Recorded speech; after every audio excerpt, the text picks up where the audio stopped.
The images are there, but you can't see them. And the same with Kochi Pillar. And this is Museum of Vitrines.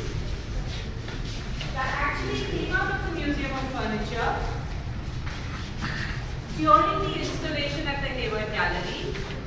And when I said to the curator, I'm seeing another museum, she said, no, Dayanita, we are now insurance, everything is too much. We can't just now say we have yet another museum. And I said, yes, we can. I took out those little boxes and I put them on the wall. This became Museum of Vitrines.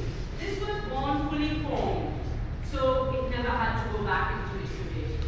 And this is Museum of Printing Press that came out of Museum of Machines and Kochi Pillar.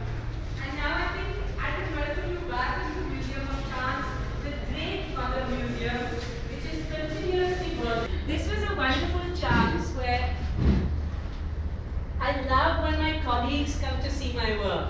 Very few do, but when they do, it's a special pleasure when your colleagues come. So Shilpa came with Rajiv Saini, and I said, Shilpa, is there something, Shilpa Gupta, is there something you would like to do with this work, Museum of Chance? And she said, can you show me in this group, which is your first image and which is the most recent? So I said, oh, that's interesting. I haven't thought about it like that. And I'm not even sure it's correct, but this is what happened. So there was this image from Chandigarh, which I thought was the most recent, and there was this, which was the first. But I didn't have an empty rectangular frame at that point. So just to remember her edit, I dropped it in here.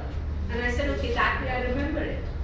And then I just took a few steps back and looked at it, and I said, this is it. This is how it's going to stay. Because I love the idea that you will never know the complete image. Which is why I also love the museum's cover. Or that I don't reveal the full collection to you. Because sometimes I find photographs are so vulgar in how much they reveal. And I wonder if one can take away from photographs, if one can draw away from photos, literally, physically. And so this became one way. I think it would be the reverse for a viewer who would always wonder what's outside the frame. And this is one of the central debates of photography, the exclusion of everything else outside the frame,